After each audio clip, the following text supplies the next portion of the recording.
Sunny welcomes you all in my online virtual classes. Students, today I am going to give you some extra knowledge regarding the topic latitudes and longitudes of social studies. So before starting our topic, I would like to ask you a few questions. So first of all, tell me, where do we live? We live on the earth, right? Now, what is the shape of the earth?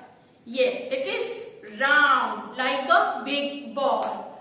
Now, to make the effective studies regarding that earth, a small representation was created. That is known as globe. In short, globe is a three-dimensional small model of the earth. When we look at the globe, we notice that this globe is covered with many horizontal as well as vertical lines. These horizontal and vertical lines are imaginary lines on the globe.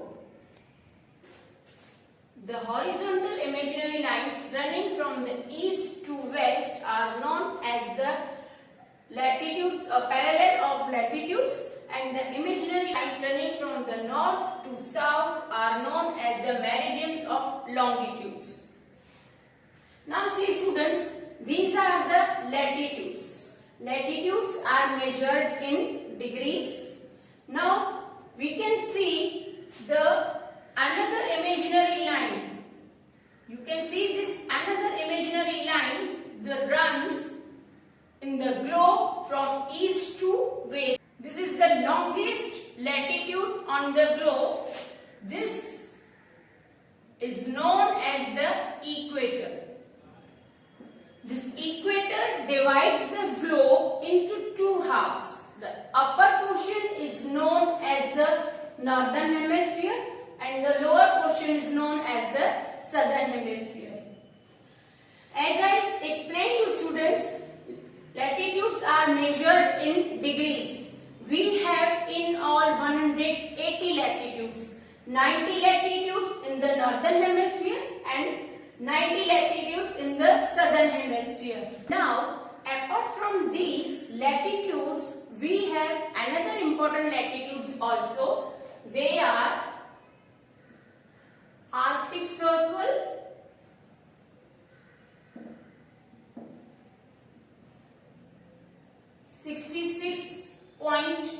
.5 degree north. In the southern hemisphere, we have Antarctic Circle. It is also 66.5 degree south. Here it is Tropic of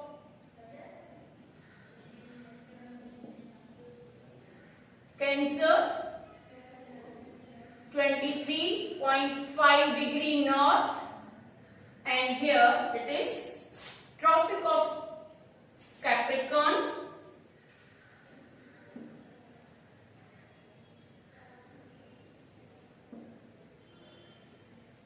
it is also 23.5 degree south. Now we will see what is the importance of these parallel or latitudes. As we all know that we have overall 180 latitudes, 90 in the northern hemisphere and 90 in the southern hemisphere.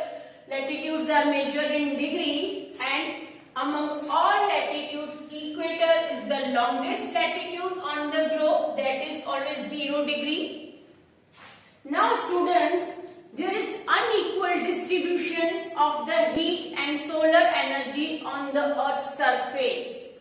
Some places that receive vertically sun rays, so those places are more and more hotter as compared to those places that receive the slanting sun rays. Therefore, on the basis of the amount of the sun rays or sunlight the places receive, northern hemisphere as well as southern hemisphere are divided into 3 zones. They are first number torrid zone, Number 2, temperate zone. And number 3 is frigid zone. As you can see, the region that lies between Tropic of Cancer and Tropic of Capricorn is known as the torrid zone, or it is also known as tropical zone. Here sunlight directly falls over these places. That's why these regions are getting maximum sunlight, maximum sun heat. That's why this torrid zone is also known as the hottest zone on the earth. Now next, see, that is temperate zone. Students, you can see here the region, the zone that is lying between Tropic of Cancer and Arctic Circle in the north or Arctic Circle in the south.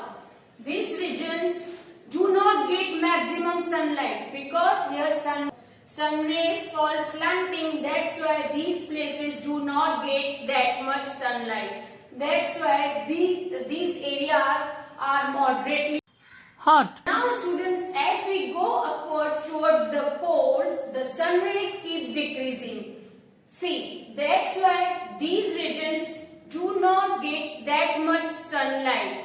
That's why these regions are receiving little heat, so they are cold. That means here temperature remains in -degree. These zones are also known as frigid zone or polar zone because very little heat they are receiving from the sun.